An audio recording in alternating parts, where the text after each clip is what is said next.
Dijamin kolesterol. Gak peduli mau didoakan mau enggak, itu kolesterol. Haleluya. Gak percaya, tanya dokter. Makan terus seafood itu, udang kepiting apa itu, langgar terus, apa enggak kolesterolan, naik kolesterolnya. Gak bisa dilawan itu hukum Taurat. Itu cara hidup terbaik, karena itu jalan Bapa Yahweh. Haleluya. Tapi kenapa Rasul Paulus udah ditiadakan? Apanya yang ditiadakan ini? Sedangkan di dalam Matius 5, Yahshua berkata, coba kita baca ayat 17. Matius 5 Matius 5 ayat 17 sampai 19. Silakan. Janganlah kamu menyangka bahwa aku datang untuk meniadakan hukum Taurat. Nah, sebentar. Tadi Paulus berkata di Efesus, dengan matinya sebagai manusia, Yahshua sudah meniadakan hukum Taurat. Di dalam Matius 5, Yahshua berkata, jangan kamu menyangka aku datang meniadakan hukum Taurat. Berlawanan ya? Tapi apakah ini berlawanan? Tidak, kalau kita memahami maksudnya yang mana. Lanjutkan dulu sampai ayat 19. Aku datang bukan untuk meniadakannya, melainkan untuk menggenapinya. Karena aku berkata kepadamu, sesungguhnya selama belum lenyap langit dan bumi ini, satu iota atau satu titik pun tidak akan ditiadakan dari hukum Taurat sebelum semuanya terjadi. Yesus 2, Yahshua datang untuk meniadakan. Di dalam Matius 5 tidak ditiadakan, tetapi digenapi. Wah, ini dua hal yang berlawanan ini. Tetapi itu sebenarnya bukan berlawan kalau mengerti mana maksud ayat itu. Karena ayat itu harus dipahami loh. Contoh, ketika dulu Nabi Yesaya bernubuat, sesungguhnya perawan itu akan melahirkan seorang anak. Perawan kan banyak di Israel, betul enggak? Yang mana satu? Apakah semua perawan akan melahirkan juru selamat? Tidak, hanya satu yang dimaksud itu. Perawan yang mana? Ternyata Maria. Tetapi banyak perawan yang lain enggak? Ya, gadis-gadis Israel perawan dong. Maaf ya, saya sebutkan ini karena orang Israel itu enggak ada istilah pacaran kayak di Indonesia. Masih muda udah pacaran, pacarnya udah 3, udah 5. Belum suami istri udah melakukan hubungan suami istri. Itu di Indonesia, kawan. Yang tidak tahu hukum Taurat itu. Di Israel enggak begitu. Ketika saya pernah ke Israel oleh kasih karunia Bapak Yahweh, diberkati yang mensponsori, kami diceritakan di sana. Jadi kalau mereka pacaran pun, itu di rumah makan biasanya mejanya itu meja yang besar. Nah, di situ perempuannya kayak di sebelah ini, di sini laki-lakinya. Lalu cerita-cerita. Di situ dibahasnya nanti kapan pernikahan kita. Enggak pegangan tangan. Bahkan enggak pegangan tangan sebelum menikah. Bayangin. Begitulah jauhnya ketawa-ketawa mereka di situ. Dan ada sapronnya. Tahu sapron? Ada pendampingnya. Di Indonesia pacaran kayak suami istri. Lucunya, yang lucu, sesudah suami istri kayak nggak kenalan, nah jauh-jauhan. Aneh nggak di Indonesia itu?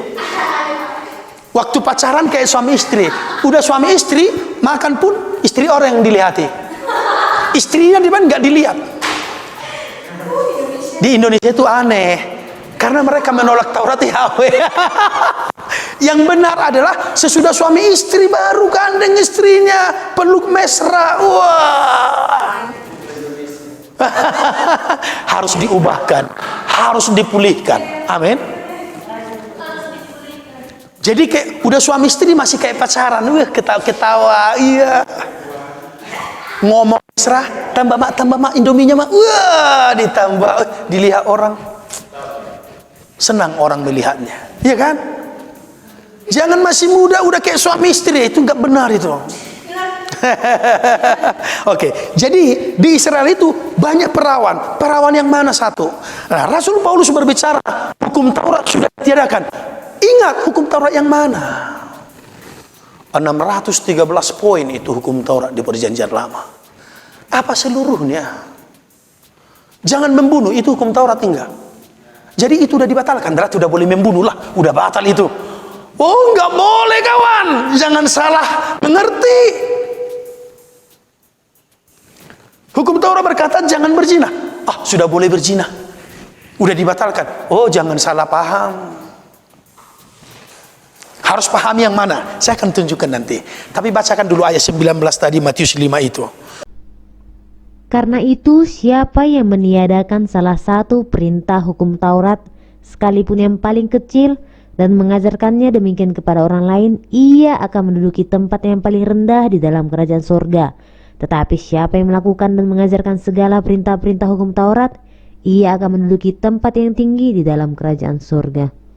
Jadi, mungkin banyak orang Kristen yang selama ini anti hukum Taurat karena tidak mengerti, jadi dia melanggar. Tapi karena hatinya tulus kepada Bapa Yahweh, ya udahlah, percaya kepada aku, kata Yesua, tetap masuk surga rupanya dia. Tapi kedudukannya paling rendah. Kalau bisa paling tinggi, kenapa paling rendah? Ya kan?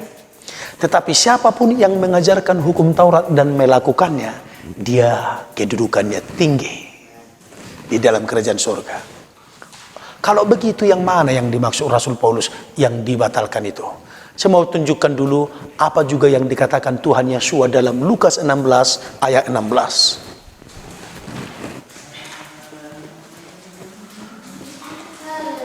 Haleluya.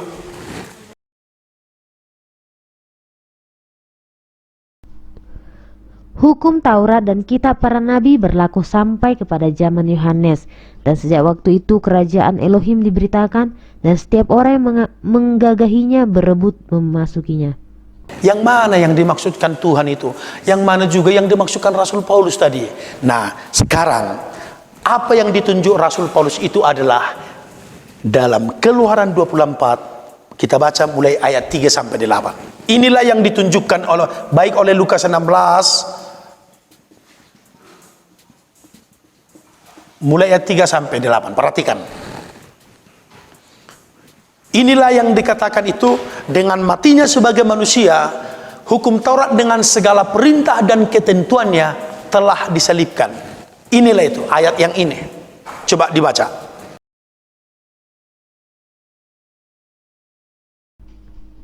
Lalu datanglah Musa dan memberitahukan kepada bangsa itu segala firman Yahweh dan segala peraturan itu. Maka seluruh bangsa itu menjawab serentak, segala firman yang telah diucapkan Yahweh itu akan kami lakukan.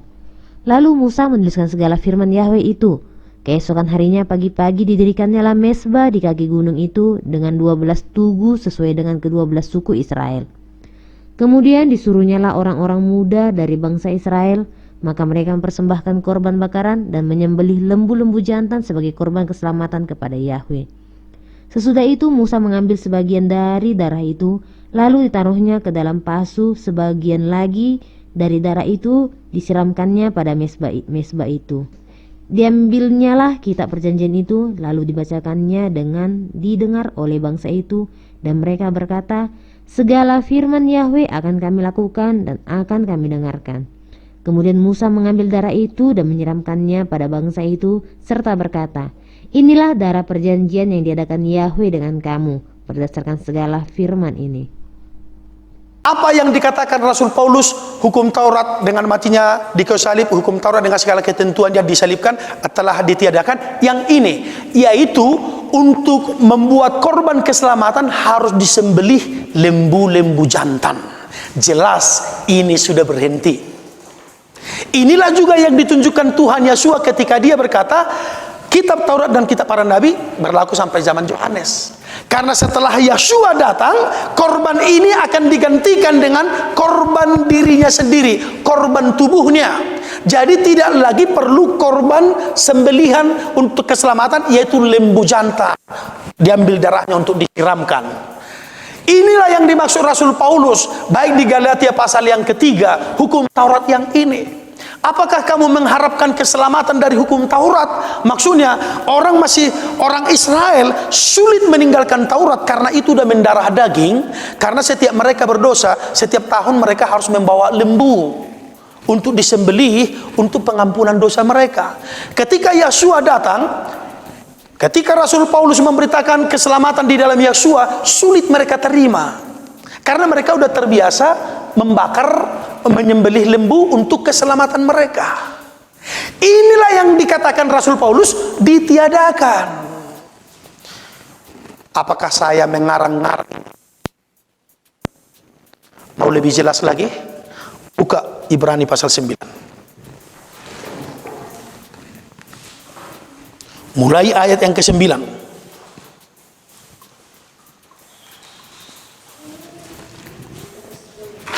Sampai dengan ayat 14. Itu adalah kiasan masa sekarang. Itu adalah kiasan. Apa yang disebut Rasul Paulus kiasan? Korban lembu tadi itu adalah kiasan. Yang sejatinya yang menyelamatkan adalah korban Yahshua di kayu salib. Tetapi ketika Musa mengajarkan Taurat tentang persembahan korban untuk pendamaian, untuk penebusan, untuk keselamatan, Rasul Paulus setelah Yahshua datang, Paulus mengatakan itulah kiasannya. Mereka mempersembahkan korban yang tidak dapat menyempurnakan mereka. Jelas tidak sempurna. Kalau sempurna nggak perlu diulang-ulang tiap tahun, betul?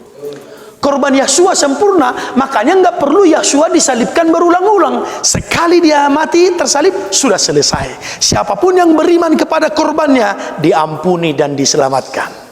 Haleluya. Lanjutkan dulu ayatnya.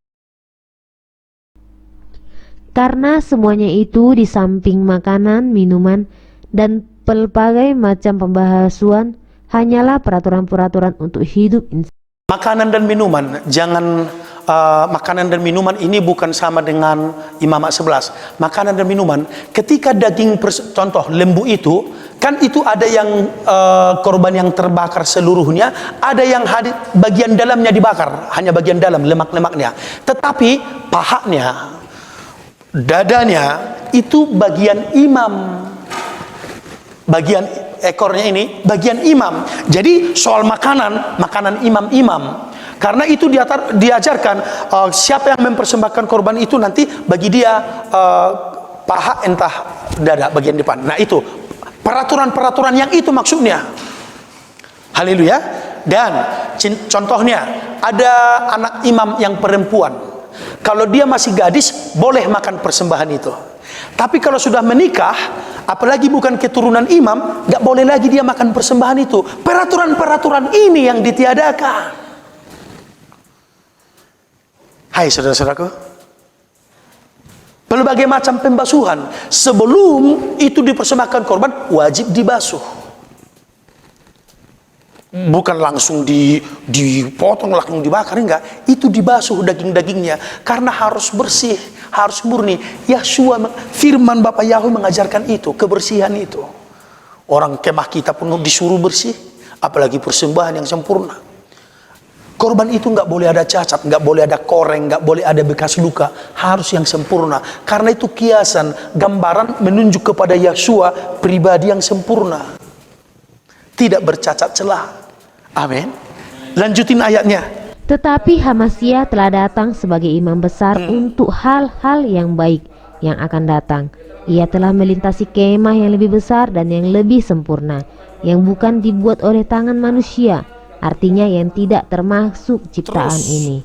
Dan ia telah masuk satu kali untuk selama-lamanya ke dalam tempat yang kudus, bukan dengan membawa darah domba jantan dan darah anak-anak lembu, tetapi dengan membawa darahnya sendiri. Dan dengan itu ia telah mendapatkan kelepasan yang kekal. Sebab jika darah domba jantan dan darah lembu jantan dan percikan abu lembu muda menguduskan mereka yang najis, sehingga mereka disucikan secara lahiriah. Betapa lebihnya darah Hamasyah yang oleh roh yang kekal telah mempersembahkan dirinya sendiri kepada Yahweh sebagai persembahan yang tak bercacat, akan menyucikan hati nurani kita dari perbuatan yang sia-sia, supaya kita dapat beribadah kepada Elohim yang hidup. Lihat, jadi korban lembu sembelihan itu dibandingkan dengan korban persembahan tubuh Yahshua, dan persembahan tubuh Yahshua itulah persembahan yang sempurna. Haleluya. Darah lembu jantan tidak sempurna, tetapi bisa berguna selama satu masa, 1 tahun. Tahun depan buat lagi. Darah Yahshua berlaku selama-lamanya, kekal. Lihat, Lihat apa yang dijelaskan Rasul Paulus ini. Jadi kalau Rasul Paulus berkata dengan matinya di kayu salib, dia sudah menyediakan perintah hukum Taurat, perintah yang ini yang ditiadakan. Perintah hukum moral tidak bisa ditiadakan. Ya anakku. Haleluya. Hormatilah orang tuamu, itu nggak bisa digantikan dengan yang lain. Taurat menghormati orang tua. Tetapi perintah tentang persembahan, korban sembelihan lembu supaya darahnya dipercikan untuk pengampunan dosa, itu sudah ditiadakan karena sudah digenapi. Haleluya. Are you understand? Lanjutkan ayat 18. Wah, ini panjang ini. Sampai ayat 28 harus panjang dulu ini.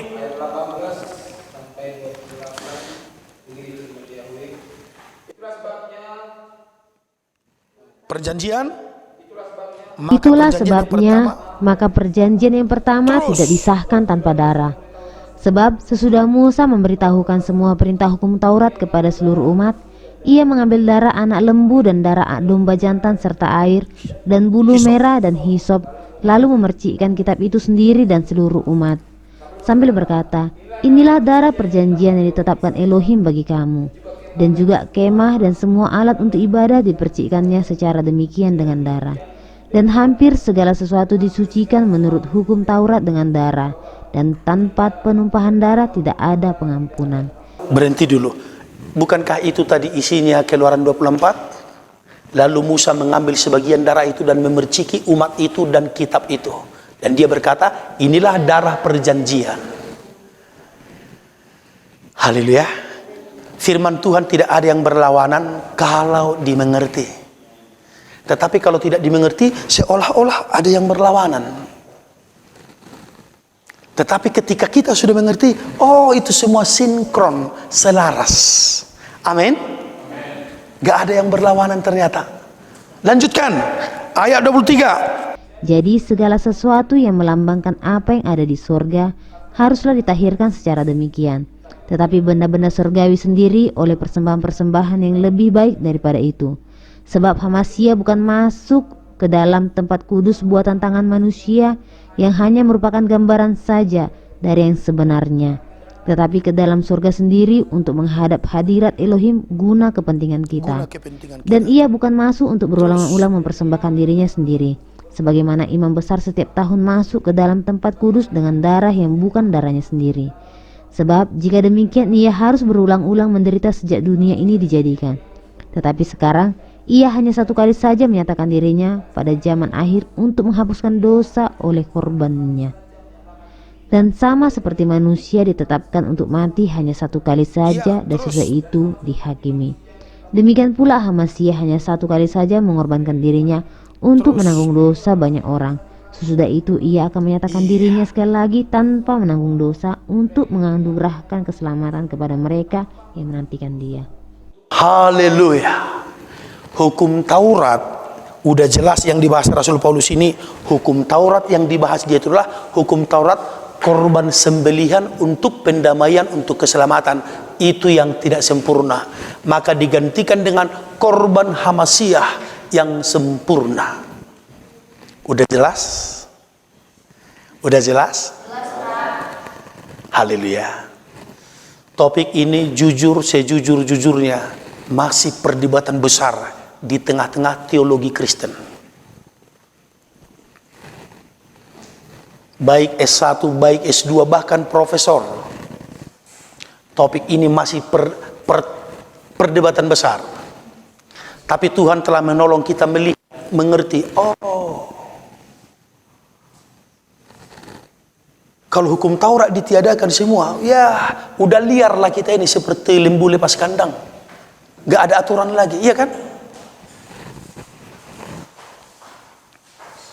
Kita lanjutkan lagi dulu karena waktu kita tinggal singkat ini. Ibrani 10 mulai ayat 1.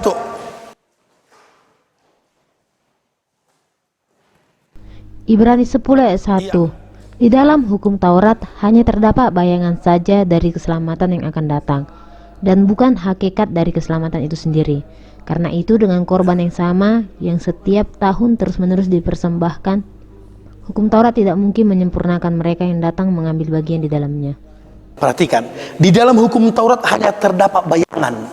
Karena korban yang sama tiap tahun dipersembahkan. Lihat, semakin jelas Taurat yang dimaksud Paulus itu Taurat yang mana.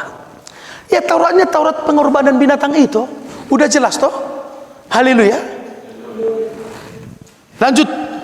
Sebab jika hal itu mungkin, pasti orang tidak mempersembahkan korban lagi. Sebab mereka yang melakukan ibadah itu tidak sadar lagi akan dosa setelah disucikan sekali untuk selama-lamanya. Tetapi justru oleh korban-korban itu setiap tahun orang diperingatkan akan adanya dosa. Nah, korban-korban itulah. Jadi Taurat yang dimaksud oleh Rasul Paulus itulah Taurat tentang korban-korban binatang itu. Untuk pendamaian, untuk penebusan, untuk keselamatan. Itu Taurat yang dimaksud Paulus yang ditiadakan. Makanya kita sekarang nggak membawa lembu lagi ke gereja. Kalau andaikan itu masih berlaku, ya harus bawa lembu lah di sini. Biar saya potong. Darahnya saya sirami saudara. Haleluya. Tapi enggak lagi. Itu yang sudah ditiadakan.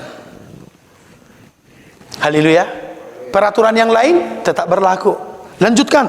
Sebab tidak mungkin darah lembu jantan atau darah domba jantan menghapuskan dosa. Karena itu ketika ia masuk ke dunia, ia berkata, korban dan persembahan tidak engkau kehendaki, tetapi engkau telah menyediakan tubuh bagiku. Terus sampai 18. Kepada korban bakaran dan korban penghapus dosa engkau tidak berkenan. Lalu aku berkata, sungguh aku datang dalam gulungan kitab ada tertulis tentang aku, untuk melakukan kehendakmu ya Elohimku. Di atas ia berkata, korban dan persembahan, korban bakaran dan korban penghapus dosa tidak engkau kehendaki dan engkau tidak berkenan kepadanya, meskipun dipersembahkan menurut hukum. Sebentar. Jadi korban bakaran, korban penghapus dosa itulah yang Tuhan tidak kehendaki lagi. Karena sudah ada korban anaknya yang sempurna menggantikan itu semua. Haleluya. Lanjutkan. Dan kemudian katanya, sungguh aku datang untuk melakukan kehendakmu. Yang pertama ia hapuskan Supaya menegakkan yang kedua. Sebentar, mana yang dihapuskan? Korban binatang penghapus dosa itu. Mana yang ditegakkan? Korban Hamasiah. Jadi kalau kita mau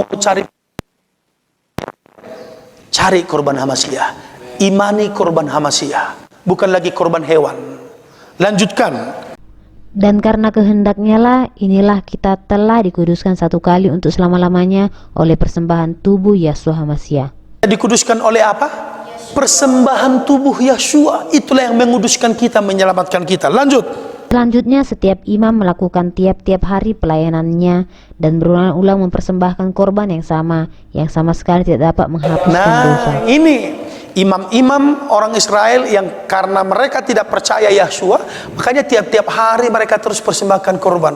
Tiap hari terus persembahkan korban, mengharapkan keselamatan dari korban itu. Karena mereka nggak percaya Yeshua. Tetapi yang sudah menerima Yeshua, mereka berhenti mempersembahkan membakar korban penghapus dosa itu. Karena mereka udah beriman kepada tubuh Yeshua Hamasiah, korban Yeshua yang sempurna. Lanjutkan. Tetapi ia setelah mempersembahkan hanya satu korban saja karena dosa, ia duduk untuk selama-lamanya di sebelah kanan Elohim. Dan sekarang ia hanya menantikan saatnya di mana musuh-musuhnya akan dijadikan tumpuan kakinya. Sebab oleh satu korban saja ia telah menyempurnakan untuk selama-lamanya mereka yang ia kuduskan. Iya, kuduskan, termasuk kita, termasuk di zaman Apostol Rasul Petrus, Yohanes, Yakobus, termasuk sampai generasi ini, sampai generasi yang akan datang, korban Yeshua cukup untuk menguduskan semuanya. Makanya nggak berulang-ulang Yeshua disalibkan, cukup sekali itu. Haleluya. Oke, lanjutkan. Tentang hal itu, Roh Kudus juga memberi kesaksian kepada kita. Sebab setelah ia berfirman, inilah perjanjian yang akan kuadakan dengan mereka. Sesudah waktu itu, ia berfirman pula, aku akan menaruh hukumku di dalam hati mereka dan menuliskannya dalam akal budi mereka. Dan aku tidak lagi mengingat dosa-dosa dan kesalahan mereka. Jadi apabila untuk semuanya itu ada pengampunan, tidak perlu lagi dipersembahkan korban karena dosa. Jadi yang tidak perlu lagi adalah persembahan korban penghapus dosa itu. Itulah yang ditiadakan. Karena sudah ada korban Hamasiah. Udah sangat jelas ya. Udah sangat jelas toh? Kalau bagi saya udah sangat jelas, terang benderang lagi. Nah, karena masih ada waktu. Apa kata Rasul Paulus tentang dirinya? Tentang pengikutan dia terhadap hukum Taurat. Coba 1 Korintus 9 ayat 21.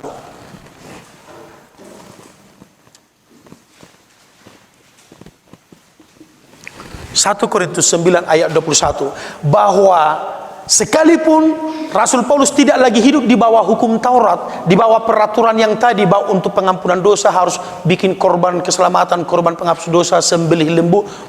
Dia tidak hidup lagi di bawah itu, tetapi dia tidak hidup di luar hukum Elohim. Itu bedanya. Lanjutkan. Bagi orang-orang yang tidak hidup di bawah hukum Taurat, aku menjadi seperti orang yang tidak hidup di bawah hukum Taurat. Sekalipun aku tidak hidup di luar hukum Elohim, karena aku hidup di bawah hukum Hamasya, supaya aku dapat memenangkan mereka yang tidak hidup di bawah hukum Taurat. Jadi orang yang hidup di bawah hukum Taurat maksudnya orang yang mengharapkan keselamatan dengan mempersembahkan korban sembelihan tadi, dengan mempersembahkan korban penghapus dosa. Dia mengharapkan pengampunan dari Bapa Yahweh dengan membakar korban itu. Tetapi ketika kita terima Yeshua, tidak lagi perlu itu. Makanya Rasul Paulus berkata, sekalipun aku tidak hidup di luar hukum Yahweh, hukum Elohim. Hukum apa hukum Elohim itu? Apa hukum Elohim itu? Terus apa lagi? Nah, apa hukum Elohim itu? Suatu kali ahli Taurat bertanya kepada Yeshua, "Guru, hukum manakah yang terbesar dalam hukum Taurat?" Apa jawab Yeshua? Kasihilah Yahweh Elohimmu dengan segenap hatimu, dengan segenap jiwamu, dengan segenap akal budimu, dan dengan segenap Itu adalah hukum yang kekuatanmu. pertama dan yang terutama. Dan hukum yang sama dengan itu ialah kasihilah sesama manusia. Apakah itu masih berlaku? Apakah itu hukum Taurat juga? Iya, itu hukum Taurat. Orang yang ditanya, mau buktikan itu hukum Taurat? Buka Matius 22 ayat 36 sampai 39. Guru, hukum manakah yang terutama dalam hukum Taurat? Jawab Yeshua kepadanya, kasihilah Yahweh Elohimmu dengan segenap hatimu, dan dengan segenap jiwamu, dan dengan segenap akal bunimu. Itulah hukum yang terutama dan yang pertama. Dan hukum yang kedua yang sama dengan itu ialah, kasihilah sesamamu manusia seperti dirimu sendiri. Nah, pertanyaannya tadi, guru, hukum mana yang terbesar dalam hukum? Jadi hukum mengasihi itu hukum Taurat enggak? Loh, kok ada orang benci hukum Taurat tanpa mengerti? Mereka menolak hukum Taurat, tapi mereka belajar mengasihi. Loh, itu hukum Taurat loh. Benaran itu hukum Taurat.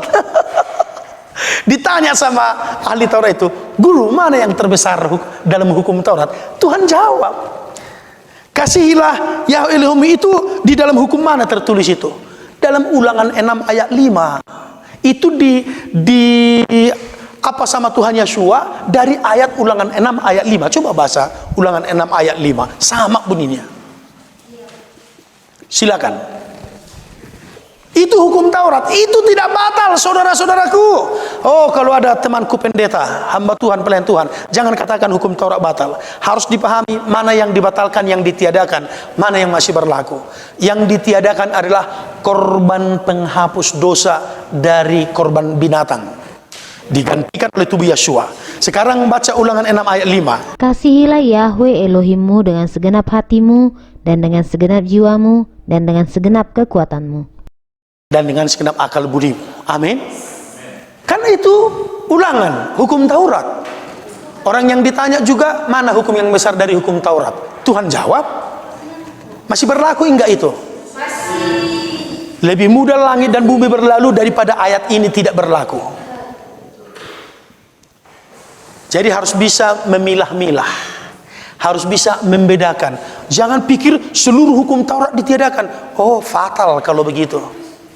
Oke, kita lihat. Nah, Tuhan hanya memilih 2 ayat. Satu ayat lagi apa? Kasihilah sesamamu manusia. Itu dari ayat mana? Imamat 19 ayat 8. Janganlah engkau menuntut balas dan janganlah menaruh dendam terhadap orang-orang yang sebangsamu, melainkan kasihilah sesama manusia seperti dirimu sendiri. Akulah Yahweh. Haleluya. Jangan menuntut balas, ya kan? Oh Pak, dia udah menipu aku loh, udah bohong sama aku, udah disakiti hatiku loh, mau ku balas dulu dia. No. Kamu harus mengampuni. Amin. Kasihilah sesamamu manusia seperti dirimu sendiri. Kalau kau sayang sama dirimu, sayangilah temanmu. Tapi dia salah Pak, betul dia salah. Kita pun pernah salah juga. Yakinlah, percaya enggak atau enggak, pernah enggak salah saudara? Sering. Merasa enggak pernah salah. Pasti pernah. Namanya manusia, siapa yang tidak salah? Ya kan? Saya juga. Bahkan banyak kesalahan. Tetapi intinya mau berubah, mau bertobat. Amin. Tapi bukan yang fatal-fatal lah. Jadi jelas, hukum Taurat ini berlaku. Jangan katakan tidak berlaku. Kamu harus paham hukum Taurat mana yang dikatakan ditiadakan. Harus mengerti. Yang ditiadakan itu adalah hukum korban penghapus dosa dari hewan persembahan. Karena sudah digantikan tubuh Yeshua. Nah sedikit lagi. Keluaran 24 ayat 12. Keluaran 24 ayat 12. Yahweh berfirman kepada Musa, naiklah menghadap aku ke atas gunung dan tinggallah di sana. Maka aku akan memberikan kepadamu loh batu, yakni hukum dan perintah yang telah kutuliskan untuk diajarkan kepada mereka. Loh batu yang bertuliskan hukum, yaitu perintah yang dituliskan oleh 10 hukum itu. 2 perintah tadi itu adalah kesimpulan dari 10 hukum yang ditulisi di loh batu, the 10 commandment. Itu adalah diruncingkan sama Yeshua. Kalau penuhnya adalah 10 hukum itu. Jadi dalam 10 hukum itu termasuk hukum yang keempat. Ingat dan kuduskan hari Sabat. Itu juga berlaku. Nah, sekarang loh batu itu ada di mana? Coba perhatikan Keluaran 31 ayat 18. Dan Yahweh memberikan kepada Musa setelah ia selesai berbicara dengan dia di Gunung Sinai kedua loh hukum Elohim, loh batu yang ditulisi oleh jari Elohim. Loh batu itulah hukum Elohim. Tadi Rasul Paulus berkata, aku tidak hidup di bawah hukum Taurat, sekalipun aku tidak hidup di luar hukum Elohim. Artinya, Paulus tidak lagi mengharapkan keselamatan dari mempersembahkan hewan korban penghapus dosa karena dia sudah beriman di dalam Yeshua. Tetapi dia tidak keluar dari hukum Elohim. Misalnya hukum pertama, apa itu bro? Akulah Yahweh yang membawa engkau keluar dari Mesir, dari tanah perbudakan. Jangan ada ilah lain padamu di hadapanku. Itu isinya. Apakah itu sudah batal? Oh, itu kekal berlaku, tidak bisa batal. Lebih mudah langit dan bumi runtuh daripada ayat itu tidak berlaku. Ayat yang kedua, di dalam loh batu itu, di dalam hukum Elohim itu, Paulus mengakui, aku tidak hidup di luar hukum Elohim. Iya kan? Dia hidup di situ, tetapi dia enggak lagi di bawah hukum Taurat mengharapkan keselamatan dari mempersembahkan hewan korban, karena dia udah beriman di dalam Yeshua. Aku juga, saudara juga. Kita mengharapkan keselamatan dengan percaya kepada Tuhan Yeshua Masiah dan korbannya di kayu salib. Tidak lagi mengharapkan korban disembelih lalu darahnya dipercikin, bukan itu lagi. Tetapi kita tidak bisa keluar dari hukum Elohim. Hukum yang kedua apa? Jangan membuat bagimu patung yang menyerupai apapun yang ada di langit di atas, yang ada di bumi di bawah, atau yang di dalam air di bawah bumi. Jangan sujud menyembah kepadanya. Haleluya. Jangan menyembah ilah-ilah, dewa-dewa sampai sujud. Yang ketiga apa? Jangan menyebut nama Yahweh Elohimmu untuk kesia-siaan. Yang keempat apa? Ingat dan kuduskanlah hari Sabat, sebab 6 hari lamanya Yahweh menjadikan langit dan bumi, dan ia berhenti pada hari yang ke-7. Itulah sebabnya Yahweh memerintahkan engkau untuk menguduskan hari Sabat dan menguduskannya.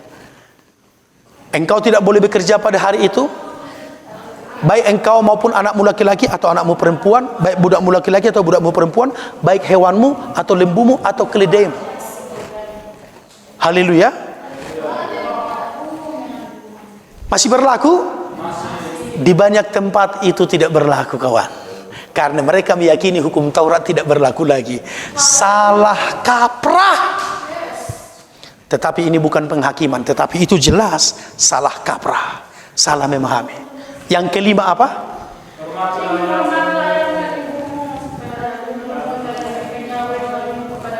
Amin. Keenam, 7, jangan berzina. 8, jangan mencuri. 9, jangan mengucapkan saksi dusta tentang sesamamu. 10, jangan mengingini kepunyaan sesamamu, baik rumahnya, baik istrinya atau rumahnya, baik lembunya atau keledainya atau apapun yang dipunyai sesamamu. Haleluya. Haleluya. Jadi udah bisa bedakan hukum Taurat yang masih tetap berlaku dan yang sudah ditiadakan, udah bisa paham? Amin. Haleluya. Itulah doa saya, itulah doa kita semua, dan teman-teman kita yang lain juga akan belajar memahami itu semua. Satu kesaksian lagi sebelum kita tutup karena udah hampir habis waktunya. Satu ayat lagi. Ketika Rasul Paulus kembali dari pelayanan penginjilan, dia pulang ke Yerusalem, dia bersaksi. Di tengah-tengah rasul-rasul, di tengah-tengah orang kudus, dia bersaksi bahwa Bapa Yahweh menyertai kami. Di kota ini saya mengadakan mujizat, orang mati dibangkitkan, di kota ini banyak orang bertobat. Paulus menceritakan. Lalu bangkitlah Yakobus, dia berbicara. Haleluya. Kita baca apa katanya?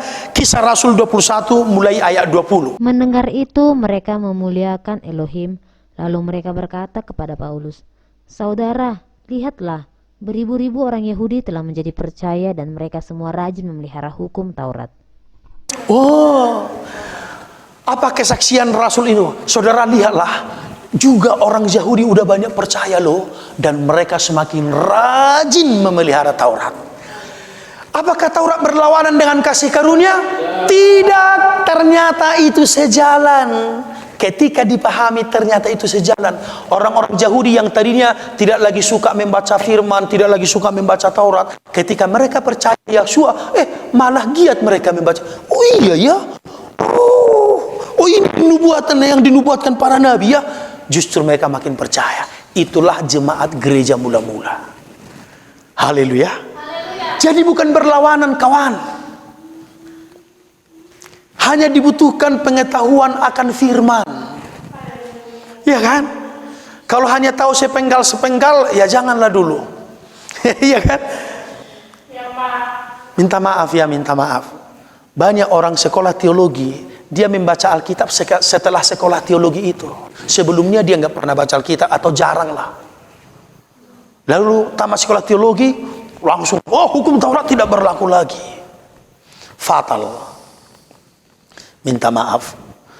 Oleh belas kasihan Tuhan, saya membaca Alkitab mulai kelas 5 SD. Tetapi bagaimanapun, semakin sering saudara membaca Alkitab, bagaimanapun pemahaman saudara akan semakin diasah, akan semakin dibentuk. Bersyukur saudara masih muda, ditangkap Tuhan, cepat bertobat, otomatis lebih sering membaca Alkitab. Daripada udah tua membaca Alkitab, apalagi udah rabun, nggak paham lagi dia. Apanya ini? Pakai kacamata, nggak jelas lagi. Kalau udah nggak jelas membaca, lagi memahaminya makin tidak jelas. Betul nggak? Baca Alkitab. Kisah Rasul 11 ayat 25, apa katanya? Kisah Rasul 17 maksud saya ayat 11. Maaf ya, Kisah Rasul 17 ayat 11. Orang-orang Yahudi di kota itu lebih baik hatinya daripada orang-orang Yahudi di Tesalonika, karena mereka menerima firman itu dengan segala kerelaan hati, dan setiap hari mereka menyelidiki kitab suci untuk mengetahui apakah semuanya itu benar demikian. Apakah benar demikian? Orang-orang Yahudi di kota itu, di kota Derbe, lebih baik hatinya dari orang Yahudi di Tesalonika, karena mereka menerima firman itu dan setiap hari mau menyelidiki kitab suci. Saya jamin orang Kristen yang setiap hari menyelidiki Alkitab akan lebih baik hatinya, akan lebih mantap imannya, akan lebih mengerti kebenaran firman. Dijamin 100%. Haleluya. Ini baca Alkitab langka, jarang. Sekali Yesus tetap Yesus, ya kan? Baca Alkitab jarang. Coba dia baca Alkitab. Yeshua memperkenalkan dirinya dalam bahasa Ibrani, bukan dalam bahasa Indonesia. Oh, Yeshua. Ternyata dia Yeshua. Haleluya. Mau baca Alkitab dengan rajin? Baca. Saudara akan beruntung, saudara akan berhasil, saudara akan sukses. Itulah topik kita hari ini, sudah selesai. Jadi saudara lihat, hukum Taurat dan karunia itu adalah sinkron, saling berhubungan, bukan berlawanan. Amin. Orang yang bertobat pasti akan cinta melakukan kehendak Bapa Yahweh. Apa kehendak Bapa Yahweh? Melakukan Tauratnya. Karena Taurat itulah jalan-jalan Bapa Yahweh. Masih ada topik-topik besar memang yang mau kita bahas, tentang hari Sabat, tentang makanan tahor, tentang hari raya. Nah, kalau Tuhan izinkan, atau nanti kalau Pak Akademik atur jadwal kita akan sampaikan di pertemuan berikutnya. Oke, kita tutup sesi ini dengan kita menyanyi dulu. Seringku tak mengerti jalan-jalanmu Yahweh.